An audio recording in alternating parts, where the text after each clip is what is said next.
আসসালামু আলাইকুম, কেমন আছেন সবাই? আশা করি সবাই ভালো আছেন। আলহামদুলিল্লাহ, মহান আল্লাহ তাআলার অশেষ রহমতে আমিও ভালো আছি। তো আমি গত ভিডিওতে বলেছিলাম যে ক্যাটাগরিতে বিভক্ত করব এবং ক্যাটাগরিতে কেন বিভক্ত করব আপনাদের এখন বলবো। সেটা হচ্ছে এই অধ্যায়ে অনেক অঙ্ক আছে, প্রায় 60-70টা মতো ইম্পর্টেন্ট অঙ্ক আছে এবং সেই অঙ্কগুলো সালে এসেছে। তো এত অঙ্ক করা তো সম্ভব না।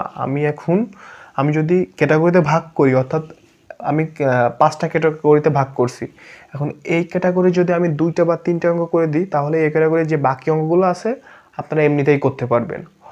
দেখুন, আমি প্রথম ক্যাটাগরি দিয়েছি সেটা ভাগের সূত্রের ব্যবহার, দ্বিতীয় ক্যাটাগরির নাম দিয়েছি গুণের সূত্রের ব্যবহার, তৃতীয় ক্যাটাগরির নাম দিয়েছি যুক্ত ফাংশন, চতুর্থ ক্যাটাগরির নাম দিয়েছি পাওয়ার ফাংশন এবং পঞ্চম ক্যাটাগরির নাম দিয়েছি ব্যতিক্রম নিয়ম। অর্থাৎ এই 4টা ক্যাটাগরি বাদে যে অঙ্কগুলো থাকবে, যে কিছু ব্যতিক্রম নিয়মের যে অঙ্কগুলো থাকবে সেগুলোকে আমি কি ব্যতিক্রম নিয়ম নাম দিয়েছি। তো যখন ক্যাটাগরি বেস অঙ্ক করব সিরিয়ালে তখন বুঝতে পারবেন। তো আমি এখন সরাসরি চলে যাব ভাগের সূত্রের ব্যবহার, অর্থাৎ ভাগের সূত্র দিয়ে যে অঙ্কগুলো আছে সে অঙ্কগুলো করব। তো ভাগের সূত্র অঙ্ক করার জন্য আমাদের ভাগের একটা সূত্র আছে, সেটা হচ্ছে ddx uv। যদি এরকম থাকে তাহলে কি হবে দেখুন, আমরা কি বলছি, মুখস্থ করব না। এটাও কিন্তু একটা সূত্র, ভাগের সূত্র। তো ভাগের ক্যাটাগরির অঙ্ক আমি আগে করতেছি, ওই জন্য ভাগের সূত্রটা আগে দেখে নিব। দেখুন, যদি ddx uv থাকে, অর্থাৎ নিচে ভি এবং উপরে ইউ থাকে, তাহলে আমরা কি করব, নিচের কাজটা আগে করব। নিচে কি আছে, ভিকে বসাই দিব, ভি স্কয়ার বসাই দিলাম। কেন ভি স্কয়ার বসাই দিলাম? এটা সূত্র। কেন বসাইলাম প্রশ্ন আসতে পারে, কেন বসাইলাম ভি স্কয়ার, কেন নিচে বসাইলাম? এটা হচ্ছে সূত্র, নিচে বসাই দিলাম। বোঝার জন্য আমি বললাম নিচের কাজ আগে করব, নিচে যা থাকবে তার কাজ আগে করব, ঠিক আছে? তো নিচে বসাই দিলাম ভি স্কয়ার। এখন যখন নিচের কাজ করলাম তখন নিচেরটাকে উপরে আবার বসাই দিব, ভি। নিচের কাজ করছি তখন উপরে এই ভি বসাই দিব। যখন নিচের কাজ করে আবার উপরে বসাই দিয়েছি তখন কি লিখবো, ddx, ঠিক আছে? যখন এটার কাজ করছি তখন আর কি ইউ বাকি আছে, তখন ইউটা বসাই দিব, ঠিক আছে? এবার দেখুন, একটা মাইনাস দিব। কেন মাইনাস দিব? ভাগের সূত্রে মাইনাস বসবে এবং গুণের সূত্রে প্লাস বসবে। দেখুন, ভিকে প্রথমে আমরা নিচের কাজ করেছি, ভি ছিল নিচে, ভি স্কয়ার বসাই দিয়েছি। তারপরে ভি স্কয়ার যখন বসাইছি তখন ভিকে প্রথমে বসাইছি, তারপরে ভিকে প্রথমে বসাই ডিডিএক্স করে, তারপরে বাকি যা ছিল ইউ। এখন যখন ইউকে ডিডিএক্স করেছি, অর্থাৎ ডিডিএক্স এর পাশে দিয়েছি, তখন ইউকে আবার বসাই দিব। তারপর আবার ডিডিএক্স লিখব, ইউকে বসায়ে আমরা ভি লিখে দিব। অর্থাৎ দেখুন, নিচের কাজ করেছি, নিচের কাজ করার পরে প্রথমে এটা আবার বসাই দিয়েছি, তারপরে যেটা বাকি ছিল সেটা ডিডিএক্স করি, তারপর মাইনাস দিয়েছি, তারপর যখন এটা ডিডিএক্স করলাম তখন এটা বসাই দিব, তারপরে ডিডিএক্স ওই আগেরটা করে দিব, নিচেরটা করে দিব। দেখুন, সহজভাবে যদি বোঝাই, ডিডিএক্স মনে করেন উপরে আছে, দুইটা নাম দিয়ে দিই, রনি, নিচে আছে রাফিজ। তাহলে আমরা কি করতাম, আমি এখানে কি করছি, নিচের কাজ আগে করছি, নিচে কি আছে, রাফিজ, তাহলে রাফিজ স্কয়ার দিব, রাফিজ স্কয়ার। তারপর রাফিজকে উপরে বসায় রাখবো আগে, রাফিজ, তারপর ডিডিএক্স কি দিব, রনি লিখব। তারপর ভাগের জন্য মাইনাস, যখন রনিকে ডিডিএক্স করি তারপর রনিকে বসায় রাখবো, ডিডিএক্স রাফিজ। আশা করি বুঝতে পারছেন। অর্থাৎ নিচে যেটা লিখবো, নিচের কাজ আগে করব, নিচে স্কয়ার দিব। কেন স্কয়ার দিব? সূত্র, এটা সূত্র। যখন স্কয়ার দিব তখন এটাকে আগে বসাবো, বসানোর পরে যেটা বাকি থাকবে সেটা ডিডিএক্স এর পাশে লিখবো, ডিডিএক্স করব, তারপরে মাইনাস দিব, তারপর যখন এটা ডিডিএক্স করলাম তখন এটা আগে বসাবো, তারপরে ডিডিএক্স ওই নিচেরটা লিখে দিব। তো আশা করি বুঝতে পারছেন সূত্রটা। মুখস্থ করার দরকার নেই, ঠান্ডা মাথায় চিন্তা করুন, আমি যেভাবে বললাম সেভাবে চিন্তা করুন, মনে থাকবে আশা করি।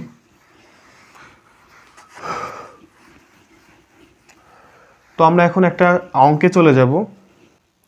তো দেখুন, আমি এখন একটা অঙ্ক তুলে নিয়েছি, সেটা হচ্ছে আছে sin x plus cos x divided by sine x minus cos x. দেখতে পাচ্ছেন যে ভাগ আকারে আছে, অর্থাৎ ভাগের কাজ করতে হবে। তো আমরা ছোটোবেলা থেকেই ক্লাস 3, 4 বা 1, 2 থেকে যখন কোনো অঙ্ক করেছি তখন অঙ্কের একটা নির্দিষ্ট ফরম্যাট ছিল, ফরম্যাটে অঙ্ক করেছি। তো আমরা এখানেও একটা ফরম্যাটে অঙ্ক করব। যখন ভাগের অঙ্ক করব তখন আমরা প্রথমে লিখব সমাধান, লিখতে পারেন আপনি সমাধান। সমাধান লেখার পরে ধরি এটা সমান ওয়াই ধরে নিব, ওয়াই সমান sine x plus cos x divided by sine x minus cos x. এবার দেখুন, আমি বলেছিলাম যে সব সূত্র মুখস্থ করে তারপরে অঙ্ক শুরু করার দরকার নেই। আমাদের যেখানে যেটা দরকার, যেই সূত্র দরকার আমরা সেখানে সেটা পড়ে নিব। 1 আর 1 যোগ করলে যে 2 হয় আমি এটাও বলে দিব, সমস্যা নেই। কিন্তু মানে আগে সব সূত্র মুখস্থ করে মাথায় প্রেশার ক্রিয়েট করে তারপরে অঙ্ক শুরু করার দরকার নেই। মাথায় যখন অতিরিক্ত চাপ বা আপনার মাথায় যখন ব্রেনে যখন ভয় ঢুকে যাবে তখন আপনি আর অঙ্ক করতে পারবেন না, যে অঙ্ক খুব কঠিন। যদি এই জিনিসটা যদি আপনার মধ্যে ঢুকে যায় তাহলে আর আপনি অঙ্ক করতে পারবেন না। সো দেখুন, আমাদের যেখানে যেটা দরকার সেখানে সেটা পড়ে নিব। তো যদি এরকম থাকে, ধরি ওয়াই সমান sine x plus cos x থাকে, আমরা এরকম এটা ধরে নিলাম। এখন আমরা অনেক কিছু ডিডিএক্স দেখলাম। এখন ডি বাই ডিএক্স ওয়াই যদি এরকম থাকে তাহলে কি হবে, ওয়াই ডিডিএক্স কি হবে, ডিওয়াই ডিএক্স। তো যেখানে সূত্রগুলো লিখছিলেন সেখানে এটা তুলে নেবেন যে ওয়াই ডিডিএক্স হচ্ছে ডিওয়াই ডিএক্স। এবং যেখানে সূত্রগুলো তুলছিলেন, আমি গত ভিডিওতে যে সূত্রগুলো করেছিলাম সেই সূত্রের জায়গায় আপনি জায়গা ফাঁকা রাখবেন, অর্থাৎ পরবর্তী ভিডিওতে বা পরবর্তী অঙ্কে যখন নতুন সূত্র দিব তখন এখানে ওইটা লিখে ফেলবেন। তো আমরা কি জানলাম, ওয়াই ডিডিএক্স হচ্ছে ডিওয়াই ডিএক্স। তাহলে আমরা এখানে কি করব, এখন ডিডিএক্স করব, বা ওয়াই বদলে কি লিখতে পারি, ডিওয়াই ডিএক্স। এখন দেখুন আমরা কি সূত্রে জেনেছিলাম যে ডিডিএক্স ইউ ভি, এটা সমান কি, v square v d d x u minus u d d x v, আমরা এটা জেনেছিলাম। এখন দেখুন, যদি এইটা সমান ইউ হয় এটা সমান ভি হয় তাহলে কি হয়, আমরা প্রথমে একটা দাগ দিব, তারপরে নিচের কাছাকে করব, নিচেরটা স্কোয়ার করলাম, sine x minus cos x square, তারপরে এটা উপরে বসাই দিব, sine x minus cos x বসা দেওয়ার পরে ডিডিএক্স লিখব। অর্থাৎ এইটা আমরা ইউ ধরেছি, এটা ভি ধরেছি, এখানে যেভাবে সূত্র বসাইছিলাম ঠিক সেভাবে বসাচ্ছি, d d x sine x plus cos x সূত্রের minus sine x plus cos x d d x sine x minus cos x. তো দেখুন এরপরে কি হবে, আমরা ভাগের সূত্রে অনুসারে বসাই দিয়েছি। তো এখানে যা আছে তাই করব, ডিভাইডেড বাই দেওয়ার পরে sine x minus cos x square ছিল, স্কোয়ার লিখলাম। তো আমি এখানে একটু সরাই লিখব কারণ অঙ্কটা বড় হতে পারে। তো এখানে লিখতেছি, এখানে অবশ্যই বা দেওয়ার পরে সমান দিবেন, আমি সমান দিয়েই করতেছি।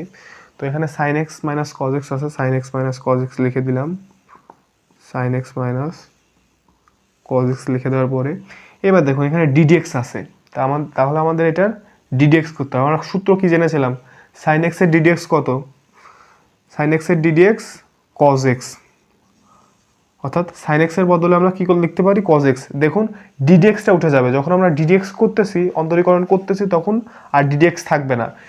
এখন কথা আছে, ভাই এইটার ডিডিএক্স করতেছি, এইটার কেন ডিডিএক্স করতেছি না, কিন্তু দেখুন এইটার আগে ডিডিএক্স আছে, এইটার আগে কি ডিডিএক্স আছে, যখন এইটার আগে ডিডিএক্স থাকতো তখন আমরা এগুলো ডিডিএক্স করতাম, ডি বাই ডিএক্স করতাম বা অন্তরীকরণ করতাম। যখন এইটার আগে ডিডিএক্স নাই তখন এইটাই এভাবে বসায় দিয়েছি, কিন্তু এইটার আগে যখন ডিডিএক্স আছে তখন আমরা কি করব, ওই সূত্র অনুসারে যেটা হয় সেটা বসাই দিব। দেখুন সাইন এক্স এর ডিডি এক্স কি, কজ এক্স, এবং কজ এক্স এর ডিডি এক্স কি, মাইনাস সাইন এক্স, আর সূত্রে কি ছিল, মাইনাস ছিল।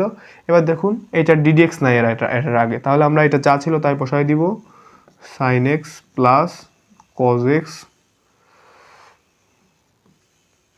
এবার দেখুন এটাকে আমরা ডিএক্স করতে হবে, সাইন এক্স এর ডিডিএক্স কি, কজ এক্স, এবং মাইনাস কজ এক্স, অর্থাৎ কজ এক্স এর ডিডিএক্স কি, মাইনাস সাইন এক্স, তাহলে মাইনাস মাইনাসে কি হয়ে যাবে, plus sine x. Cos x এর ডিডিএক্স হচ্ছে মাইনাস সাইন এক্স, আর এখানে আমাদের ছিল একটা মাইনাস, তাহলে মাইনাস মাইনাসে প্লাস হয়ে যাবে, প্লাস সাইন এক্স হয়ে গেল। আশা করি বুঝতে পারছেন। তো এটা যা ছিল তাই নিচে একটা ডিভাইডেড চিহ্ন দিয়ে নিচে যা ছিল তাই দিয়ে দিব, sine x minus cos x square. তো এবার যেটা করতে হবে, এইটার সাথে আমরা এটা গুণ করব, এটার সাথে এটা গুণ করব, অর্থাৎ সিম্পল যে গুণ, এটার সাথে আমরা প্রথমে এটা গুণ করব, এটার সাথে এটা গুণ করব, এটার সাথে এটা গুণ করব, এটার সাথে এটা গুণ করব। দেখুন সাইন এক্স এর সাথে কজ এক্স গুণ করলে কি হয়, সাইন এক্স কজ এক্স, অর্থাৎ এটার সাথে এটা গুণ করলাম, আবার এটার সাথে এটা গুণ করব। এবার দেখুন প্লাস প্লাসে প্লাসই হয়, এবার প্লাস মাইনাসে কি হয়ে যায়, মাইনাস হয়ে যায়। তাহলে সাইন এক্সের সাথে মাইনাস সাইন এক্স গুণ করলে কি হয়, মাইনাস সাইন স্কোয়ার এক্স হয়। এবার দেখুন এটার সাথে এটা করেছে, এটার সাথে এটা করেছে, এবার এটার সাথে এটা করব, তাহলে মাইনাস কজ এক্সের সাথে প্লাস কজ এক্স গুণ করলে কি হয়, মাইনাস কজ স্কোয়ার এক্স। এবার এটার সাথে এটা করব, মাইনাস কজ এক্স এর সাথে মাইনাস সাইন এক্স গুণ করলে কি হয়, plus sine x cos x.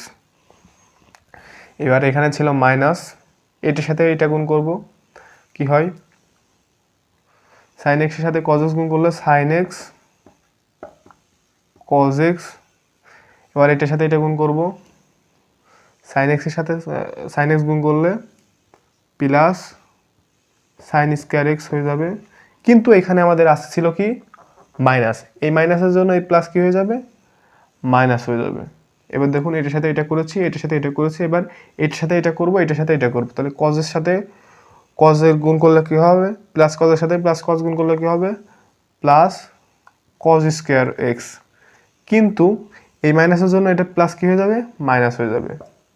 এবার দেখুন এটার সাথে এটা গুণ করব, তাহলে প্লাস কজ এক্সের সাথে প্লাস সাইন এক্স গুণ করলে কি হয়ে যাবে, plus sine x cos x হয়ে যাবে। কিন্তু এই মাইনাসের জন্য এটা মাইনাস হয়ে যাবে। এবার দেখুন আমরা কাটাকাটি করব, সিম্পল কাটাকাটি করব। এখানে আছে plus sine x into cos x, এখানে আছে plus sine x into cos x, এখানে আছে minus sine x into cos x, এখানে আছে minus sine x into cos x. আমরা যদি এইটা আর এইটা কেটে দিই, এইটা এইটা এইটা, অর্থাৎ এটার সাথে এটা কাটলাম, এটার সাথে এটা কাটলাম, সিম্পল কেটে দিলাম। এবার দেখুন এখানে আছে minus sine square x minus cos square x, আর এখানে আছে minus sine x square x minus cos x square x. এখানে যদি আমরা যোগ বিয়োগ করি তাহলে কি হচ্ছে, minus two sine square x minus two cos square x, আর নিচে কি থাকতেছে, নিচে থাকতেছে sine x minus cos x square. এবার দেখুন আমরা যদি এখান থেকে মাইনাস টু কমন নিই, এখানেও মাইনাস আছে, এখানেও মাইনাস আছে, এখানেও টু আছে, এখানেও টু আছে, তাহলে আমরা কী করতে পারি, মাইনাস টু কমন নিতে পারি। তাহলে কি হচ্ছে, মাইনাস সাইন স্কোয়ার এক্স, আর মাইনাস মাইনাসে কী হয়ে যাচ্ছে, মাইনাস যখন কমন নিয়েছে তাহলে কি ভিতরে মাইনাস কী হয়ে যাবে, প্লাস হয়ে যাবে, কজ স্কোয়ার এক্স। আর নিচে কী ছিল আমাদের, sine x minus cos x square. এবার দেখুন মাইনাস টু বসাই দিলাম। আমরা কি ত্রিকোণমিতির মৌলিক সূত্র থেকে জানি যে sine x square plus cos x square সমান ওয়ান, তাহলে two minus two into one, আর নিচে কি ছিল, sine x minus cos x square. তাহলে মাইনাস টুর সাথে ওয়ান গুণ করলে মাইনাস টুই হবে, তাহলে এটাই অ্যান্সার। আশা করি বুঝতে পারছেন।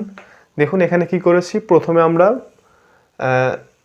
এটা ছিল, প্রথমে আমরা ধরে নিয়ে ওয়াই সমান এটা ধরছি। কেন ধরছি, এটা ফরম্যাট অনুযায়ী প্রত্যেকটি অঙ্কই ওয়াই সমান ধরতে হবে। তারপরে কি করছি, ওয়াই ডিডিএক্স করছি, ওয়াই ডিডিএক্স করলে কি হয়, ডিওয়াই ডিএক্স হয়। এবার আমরা ভাগের সূত্র এখানে ইয়ে করছি, ভাগের সূত্র এখানে রাফ করেছি আমি, এটা আবার তুলে দিয়েন না আপনারা, রাফ করেছি।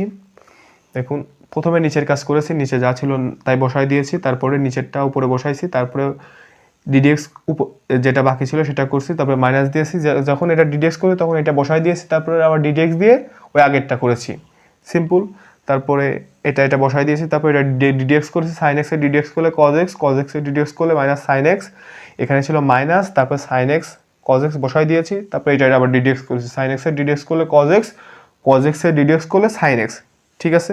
এখানে গুণ করছি, গুণ করার পরে কাটাকাটি করে এখানে কমন নিয়েছি, কমন নেওয়ার পরে sign square x plus cause square x সমান কি আমরা জানি 1, মাইনাস 2 সাথে 1 গুণ করলে মাইনাস 2 হবে, এবং নিচে যা ছিল তাই দিয়ে যা ছিল তাই, এটাই হচ্ছে অ্যান্সার। তো আশা করি বুঝতে পারছেন, এবং এটা যদি না বোঝেন পরবর্তী যে অঙ্কগুলো আছে অঙ্কগুলো করলে এবং দেখলে আশা করি বুঝতে পারবেন। ধন্যবাদ।